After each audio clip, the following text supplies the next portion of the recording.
नमस्कार। आज हम एक बहुत ही खास जगह की गहराई से चर्चा करने वाले हैं। शेगांव, महाराष्ट्र में स्थित श्री गजानन महाराज मंदिर।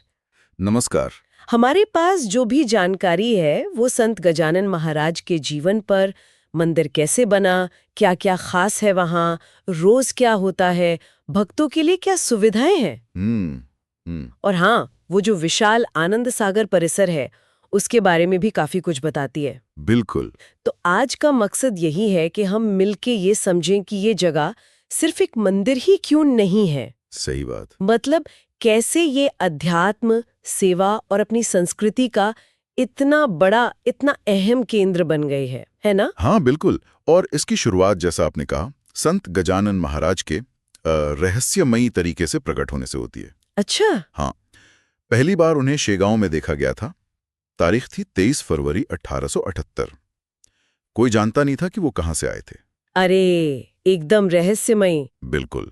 और लोग उन्हें भगवान दत्तात्रेय और गणेश जी का अवतार मानते हैं। जानकारी में उनके कई चमत्कारों का भी जिक्र मिलता है, जैसे बीमारों को ठीक कर देना, हाँ सुना है। बिना आग के दीपक जला देना, सूखे कुओं में पानी ले आना और भी बहुत कुछ। ये तो वाकई हैरान करने वाली बातें हैं। तो फिर मंदिर बनने तक की कहानी क्या है? देखिए, महाराज ने 8 सितंबर 1910 को समाधि ली थी।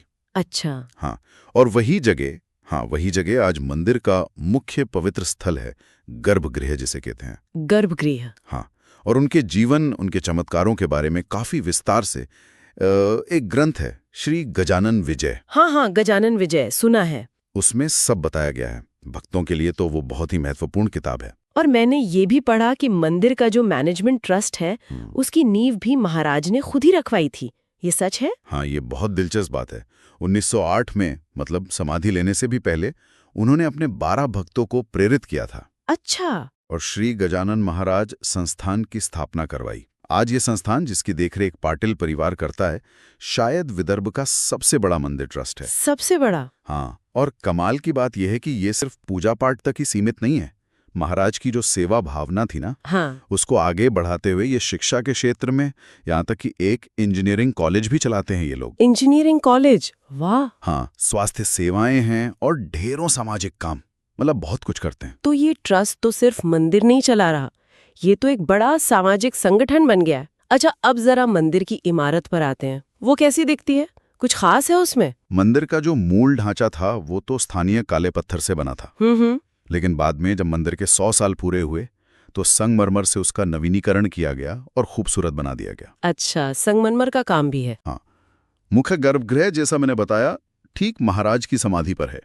वहां दर्शन के लिए उनकी चरण पादुकाएं रखी हैं। जी। परिसर में और भी मंदिर हैं छोटे छोटे, राम सीता जी का, हनुमान जी, शिव जी, विठोबा रुक्मणी के मंदिर भी हैं। अच्छा। और एक और बहुत खास चीज है, एक उंबर का पेड़ है वहां, उसके नीचे एक धूनी लगातार जलती रहती है। धूनी? हाँ, अग्नि।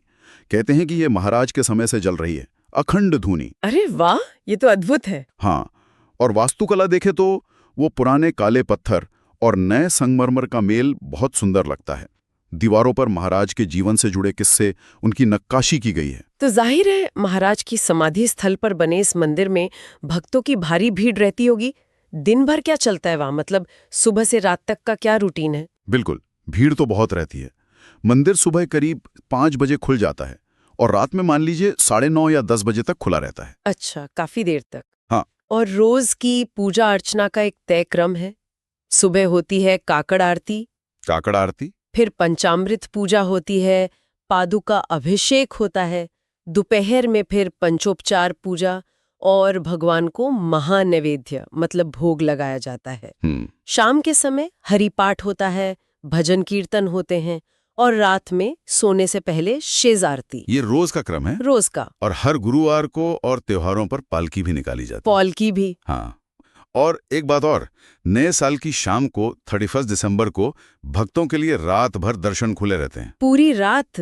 ये तो बढ़िया इंतजाम है। हाँ जी। आपने त्योहारों का जिक्र किया, तो कौन कौन से खास त्योहार यहाँ धूमधाम से मनाए जाते हैं? देखिए, एक तो प्रकट दिन बहुत महत्वपूर्ण है, जिस दिन महाराज पहली बार दिखे थे। अच्छा, प्रकट दिन। हाँ। फिर उनकी पुण्यतिथि, मतलब समाधि की सालगिरह, और रामनवमी, गुरु पूर्णिमा, दशहरा, ये सब मुख्य त्योहार हैं यहाँ के। लेकिन एक और बहुत बड़ा आयोजन है यहाँ का, वो है वार्षिक पालकी यात्रा। हाँ, पालकी यात्रा के बारे में सुना है, ये क्या है विस्तार से? ये 1968 से लगातार चली आ रही है, हर साल जून जुलाई के महीने में। अच्छा। इसमें 700 से भी ज्यादा वारकरी होते हैं। वारकरी वो भक्त होते हैं ना जो पंढरपुर की पैदल यात्रा करते हैं। हाँ, विठोबा के भक्त। बिल्कुल।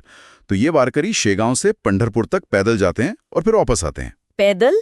कितनी दूर? करीब 1275 किलोमीटर। 1275 किलोमीटर पैदल? हाँ, पूरी पदयात्रा होती है। ये सिर्फ भक्ति यात्रा नहीं है, ये सामाजिक सुधार का संदेश भी फैलाती है। बाप रे, ये तो अटूट श्रद्धा और हिम्मत की बात है। अच्छा, हमने ये भी सुना है कि यहाँ सेवा का जो पहलू है वो बहुत मजबूत है, खासकर वो मुफ्त भोजन वाला इंतजाम। वो तो यहाँ की पहचान है, एकदम कमाल की व्यवस्था है।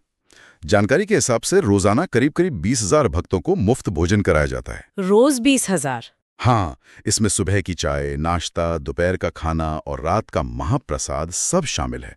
ये सेवा भावना यहाँ देखते ही बनती है। ये तो अविश्वसनीय है। और रहने का इंतजाम? रहने के लिए भी मंदिर परिसर में भक्त निवास बने हुए हैं। एसी वाले कमरे भी हैं, नॉन एसी डॉर्मेट्री भी हैं। और पास में जो आनंद सागर है, वहां भी कम बजट वाले कमरे मिल जाते हैं। इसके अलावा प्रार्थना के लिए बड़े हॉल हैं, व्हीलचेयर की सुविधा है, पीने का पानी मुफ्त है। हर जगह सीसीटीवी लगे हैं सुरक्षा के लिए, कपड़े धोने की मशीनें तक हैं। अच्छा।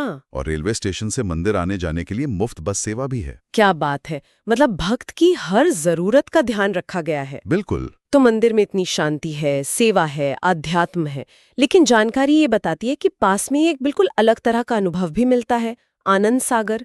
ये क्या चीज है? हाँ, ये आनंद सागर जो है, ये मंदिर ट्रस्ट ने ही 2005 में विकसित किया था। अच्छा, ट्रस्ट नहीं?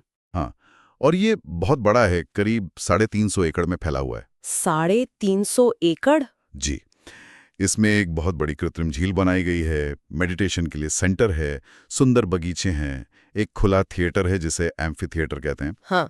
म्यूजिकल फाउंटेन है, शाम को शो होता है, कई संतों की मूर्तियां लगाई गई हैं, एक झूलता हुआ पुल है। अरे वाह। मछली घर है, एक्वेरियम और बच्चों के लिए टॉय ट्रेन भी है। ये तो पूरा पिकनिक स्पॉट जैसा लग रहा है। हाँ, वैसा ही है। इसको बनाने का एक मकसद ये भी था कि इलाके का जो पानी का स्तर है वो सुधरे और स्थानीय लोगों को रोजगार मिले।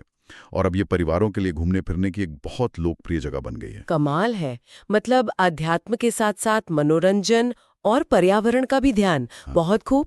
अच्छा, अगर किसी को शेगांव जाना हो तो पहुंचना कितना आसान है? पहुंचना काफी आसान है। शेगांव रेलवे स्टेशन जो है वो हावड़ा नागपुर मुंबई लाइन पर ही पड़ता है। अच्छा, मेन लाइन पर है। हाँ, और मंदिर स्टेशन से सिर्फ 7 किलोमीटर दूर है। जैसा बताया, स्टेशन से मंदिर तक मुफ्त शटल बसें भी चलती हैं। बढ़िया। सड़क के रास्ते से आना हो तो MSRTC की बसें हैं जो इसे नागपुर, औरंगाबाद, मुंबई जैसे बड़े शहरों से जोड़ती हैं। ठीक है। और हवाई जहाज से आना हो तो सबसे नजदीकी एयरपोर्ट नागपुर और औरंगाबाद हैं। तो ट्रांसपोर्टेशन के साधन अच्छे हैं। हाँ, कोई दिक्कत नहीं है पहुंचने में। तो कुल मिलाकर आज की इस चर्चा से और जो जानकारी हमने देखी, उससे ये बात एकदम साफ हो जाती है कि शेगांव का गजानन महाराज मंदिर सिर्फ एक तीर्थ स्थान या पूजा स्थल भर नहीं है। बिल्कुल नहीं। ये महाराज की जो आध्यात्मिक विरासत है, रोज की पूजा पाठ और अनुष्ठान है, ट्रस्ट की तरफ से जो इतने बड़े पैमाने पर समाज सेवा हो रही है, खासकर वो मुफ्त भोजन वाली व्यवस्था। हाँ, वो तो अद्भुत है। और साथ ही आनंद सागर जैसे आधुनिक आकर्षण, इन सब का एक अनोखा संगम है ये जगह। बिल्कुल सही कहा आपने। ये जगह आस्था, सेवा और समाज के विकास का एक जीता जागता धड़कता हुआ केंद्र बन गई है। यहाँ पर वो जो पुरानी श्रद्धा है और जो नई जमाने का मैनेजमेंट है, उसका संतुलन वाकई देखने लायक है। और ये बात हम सबको सोचने पर भी मजबूर करती है ना, कि आखिर इस तरह की जगहें अपनी आध्यात्मिक जड़ों को इतनी मजबूती से पकड़ कर रखते हुए इतने बड़े पैमाने पर सेवा और प्रबंधन के काम कैसे कर पाती हैं। वो कौन सी भावना है, कौन सी प्रेरणा है जो यहाँ सेवा को इतने विशाल, इतने मुनज़्ज़म रूप में मुमकिन बनाती है। सोचने वाली बात है।